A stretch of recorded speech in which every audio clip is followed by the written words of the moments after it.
Želio bih da sa vama podelim jedno razmišljanje o jednoj životnoj realnosti o kojoj se, možemo reći, skoro nikad ne govori ili se vrlo malo govori, a to je emocionalna rastava braka.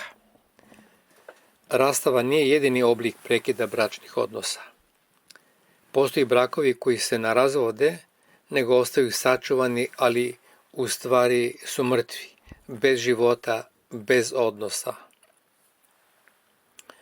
Michael Lukas Möller opisuje takve brakove kao neosvešćene, u kojima bračni partneri ne shvataju da se moraju okrenuti svom odnosu da bi ga održali, a niti osjećaju da za njega moraju nešto učiniti.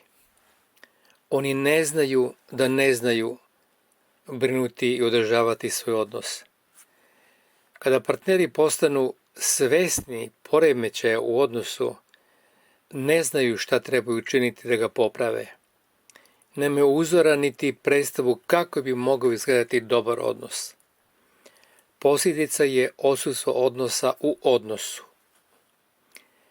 Razvijaju bračni odnos bez odnosa, koji je opasniji nego razvod, a može se protegnuti godinama. Bezodnosni odnos je u najboljem slučaju mrtvi mimo odnos umjesto živi odnos. To je umiranje bračnog para unutar postojećeg braka. Posljedica je odsustvo razgovora u odnosu. Partneri razgovaraju premalo o važnim stvarima. Premalo izmenjuju svoje međusobna doživljavanja. Američki parovi razgovaraju 4 minute, a nemački 2 minute na dan. Bez razgovora ne može živjeti nijedan odnos. O konfliktima treba u odnosu razgovarati, a osjećaje međusobno podeliti. Žalost, razočarenje, srdžba se potiskuju i pojavljuju kao simptomi. U takvim odnosima nema zadovoljstva. Intimni odnos nestaje pod teretom razdraživosti i rezignacije. Uživanje je u opadanju. Parovi se sve manje vole. Vera u veliku ljubav jednostavno polako nestaje. Koliko taj opis odgovara našem braku?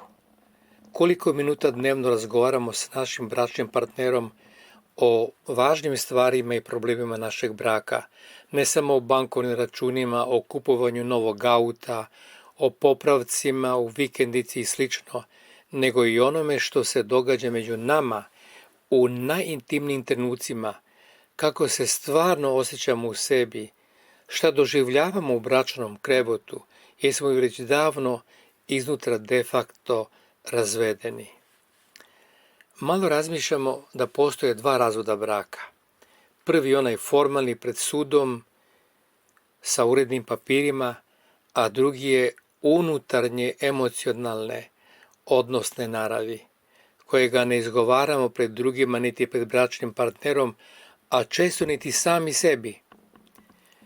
To je prečutni unutrašnji otkaz našem braku uz sačuvanu vanjsku fasadu i formalnost, pa čak i obaveze i dužnosti koje iz toga proizilaze.